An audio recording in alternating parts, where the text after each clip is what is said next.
प्यार करना गलत नहीं है, किंतु हद से ज़्यादा प्यार करना बन सकता है आपकी बर्बादी का कारण।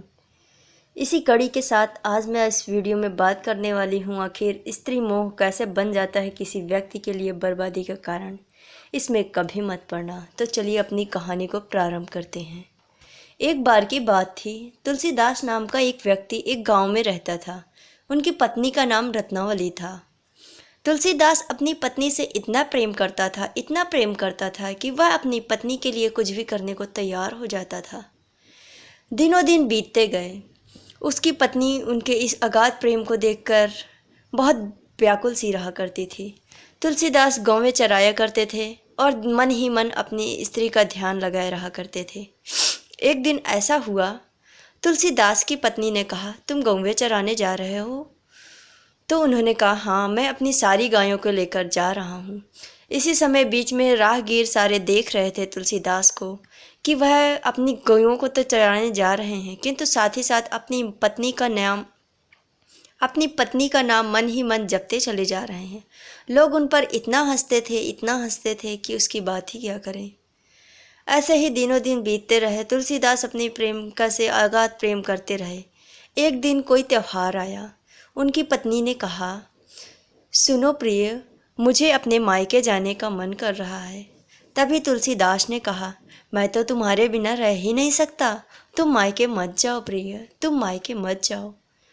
लेकिन तुलसीदास की पत्नी ने कहा, नहीं, मुझे तो अपने मायके जाना ही है, क्योंकि सारी स्त्रियां इस समय अपने मायके पे होती हैं। यह एक ऐसा त्यौहार है जिसमें सभी स्त्रियां अपने भाइयों के साथ मिल बांटकर इस त्यौहार को मनाती हैं। मैं भी अपने मायके जाऊंगी और इस त्यौहार को मनाऊंगी। तुलसीदास ने बहुत ही उदास मन से कहा, ठीक है, चली जाइएगा। तभी तुलसीदास अपने गौओं को लेकर फिर से गांव के किनारे बागीचे में जाकर चराने लग जाते हैं और साथ ही साथ स्त्री को अपनी प्रेमिका को मन ही मन ध्यान करते रहते हैं कि आज मेरी प्रेमिका चली गई होंगी, कैसे होगा मेरा दिन व्यतीत। ऐसे ही उनको ऐसा याद करते हैं, इतना ज़्यादा याद करते हैं कि उन्हें इस बात का ध्यान ही नहीं रहता कि उनकी पत्नी उनके घर से जा चुकी हैं। वह गाँव में चराते रहते हैं, अपनी पत्नी को मन ही मन ध्यान में रखते हैं। और जब वह अपने गौएं लेकर घर के अंदर प्रवेश करते हैं तो देखते हैं उनकी पत्नी नहीं है। फिर उन्हें अचानक से याद आता है कि मेरी पत्नी तो मायके जा चुकी हैं। उन्होंने कहा, पूरा दिन तो मैंने व्यतीत कर लिया है, किंतु रात बिताना अब मेरे बस की बात नहीं है। मैं अपनी पत्नी के पास ज़रूर जाऊंगा। मेरी प्रिय मुझे बुला रही हैं, मैं तो जाऊंगा ही जाऊंगा। ऐसे ही करते करते तुलसीदास ने घनघोर वर्षा हो रही थी। उसी ही समय तुलसीदास ने निर्णय लिया कि मैं अपनी पत्नी के मायके जा रहा हूँ, अब तो मैं ज़रूर जाऊँगा। वह निकल पड़े घर से। बारिश हो रही थी, धुआंधार हवा भी चल रही थी। वह जाते रहे, आधा रास्ता बीत गया। अब तुलसीदास को बीच में नदी मिली। जब वह अपने ससुराल जा रहे थे तो बीच में नदी उनका अडंगा बन रही थी। अब उन्होंने कहा, नदी को कैसे पार किया जाए। वहीं दूर किनारे से एक मृतक कस्सा तैरता हुआ उसी पानी में चला आ रहा था। तुलसीदास ने मन में क्या कहा, मेरी पत्नी तो मुझसे बहुत प्रेम करती है, इसलिए उन्होंने मेरे लिए नाव भेजी है। बहुत अच्छा है, मैं तो इसी में बैठ जाता हूँ और आराम से पहुँच जाऊँगा। वह उस शव को नाव समझकर अपनी पत्नी के प्रेम में इतना अंधाधुंध पागल हो चुके थे कि शव को नाव समझकर उसमें बैठ जाते हैं और वह नाव उनको किनारे उतार भी देती है। वह अपनी पत्नी के घर तक पहुंच जाते हैं।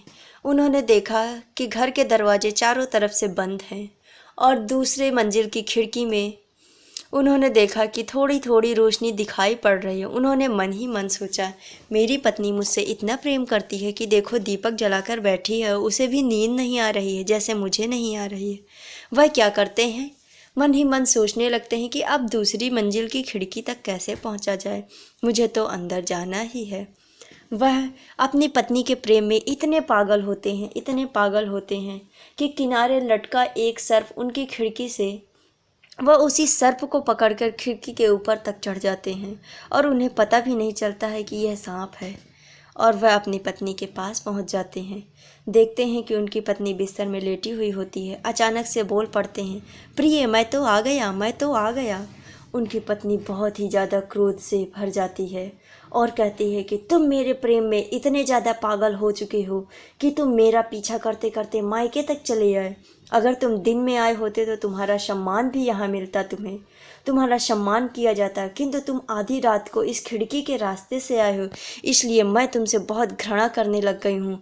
आज के बाद मेरे सामने मत आना, दूर चले जाओ मुझसे। मुझे ऐसे पति की कोई आवश्यकता नहीं है कि जो दिन रात मेरे ही प्रेम में पागल हो जाए।